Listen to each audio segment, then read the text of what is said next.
Vous voyez, dans ces philosophies orientales, d'un côté vous parlez d'équilibre. Avec le mot équilibre vient l'harmonie. Si vous élargissez un peu votre vision au-delà de ces concepts, vous réalisez aussi que d'autres systèmes appellent cela la voie du milieu. D'autres l'appellent embrasser les contradictions. Peu importe comment vous l'appelez, il y a quelque chose de similaire dans tous ces différents concepts. Il y a quelque chose où tous ces enseignements, philosophies et concepts se dirigent. Ils vous montrent une direction. Ils vous guident dans une direction très spécifique. Et quelle est cette direction? C'est très difficile et c'est impossible à mettre en mots.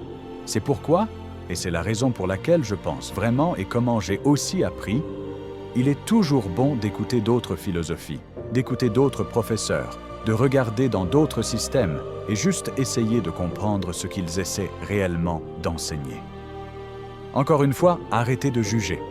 Ce n'est pas à propos de « je pense que c'est bien » ou « je pense que c'est mal ».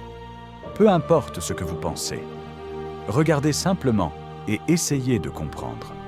D'accord, si je suis les instructions des enseignements comme ceci, ceci et cela, où cela me mènerait-il?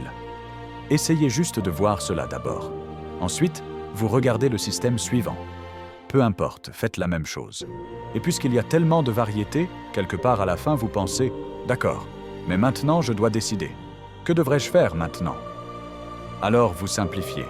Vous prenez ce que vous pensez qu'ils ont tous en commun. Pas l'interprétation d'autres personnes, votre compréhension. Vous avez regardé les enseignements sans jugement et maintenant vous les mettez tous côte à côte. Qu'est-ce que vous pensez? Pas le prêtre, pas le moine, pas le rabbin. Ce que vous pensez. Parce que c'est vous qui lisiez et essayez d'interpréter les enseignements. Qu'est-ce que vous pensez?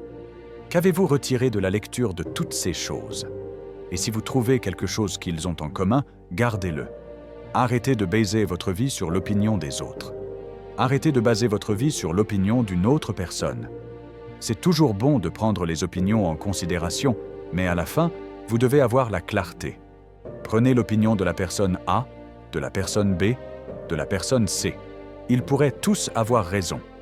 Mais demandez, lequel de ceux-ci est maintenant utile pour ma situation? C'est la façon de continuer, d'avancer. C'est comme ça qu'on simplifie la vie. Mais aujourd'hui, vous regardez une petite chose et commencez directement le jugement à ce sujet. C'est inutile.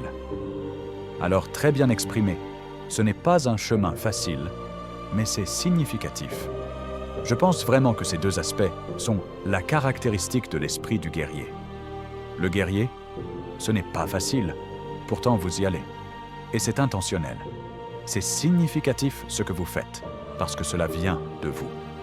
Peu importe qui vous dit ce que vous devriez faire. Si vous pensez que cette commande ou cet ordre est inutile, je ne vais pas le faire. Je m'en fiche de qui vous êtes. Je ne vais pas le faire si je ne pense pas que c'est significatif. Créez une vie qui vaut la peine d'être vécue. Pourquoi utilisez-vous toutes ces compétences? Tout d'abord, c'est pour créer une vie que vous, pour vous-même, considérez comme valant la peine d'être vécue de cette façon. Et quand vous réalisez que c'est vraiment formidable en fait d'être vivant, et même d'être capable de prendre part et de créer votre vie, alors vous allez devenir une inspiration pour d'autres personnes. Parce que vous leur avez montré comment faire. Et alors la vie n'est pas juste basée sur la souffrance tout le temps. Bien sûr, la souffrance fait partie de cela. Elle en fait partie, oui. Mais maintenant, il est temps de réaliser aussi que c'est vraiment, vraiment spécial. C'est vraiment bon. C'est vraiment unique que vous ayez cette vie en ce moment. Peu importe comment c'est exactement. C'est de là que viennent les phrases. Et c'est pourquoi, toujours dans les philosophies orientales, vous voyez toujours le lotus. Le lotus pousse dans la boue, dans l'eau trouble, mais il fleurit en beauté au-dessus de la surface. C'est la métaphore de la vie. Vous pouvez être dans des circonstances difficiles, dans la boue, mais vous pouvez toujours fleurir. Vous pouvez toujours créer quelque chose de beau. C'est l'esprit du guerrier. C'est la voie du milieu. C'est embrasser les contradictions. C'est trouver l'harmonie dans le chaos. C'est créer une vie qui a du sens, pas parce que quelqu'un vous a dit que c'était bien, mais parce que vous avez décidé que c'était significatif. Alors arrêtez de chercher les réponses à l'extérieur. Écoutez, apprenez, observez, mais à la fin, c'est votre compréhension qui compte. C'est votre vie qui compte. C'est votre chemin qui compte. Ne laissez personne d'autre décider pour vous ce qui est significatif. Trouvez ce qui est commun dans toute la sagesse que vous avez apprise et construisez votre vie sur cette base. Ce n'est pas facile, mais c'est significatif et c'est ce qui fait de vous un guerrier.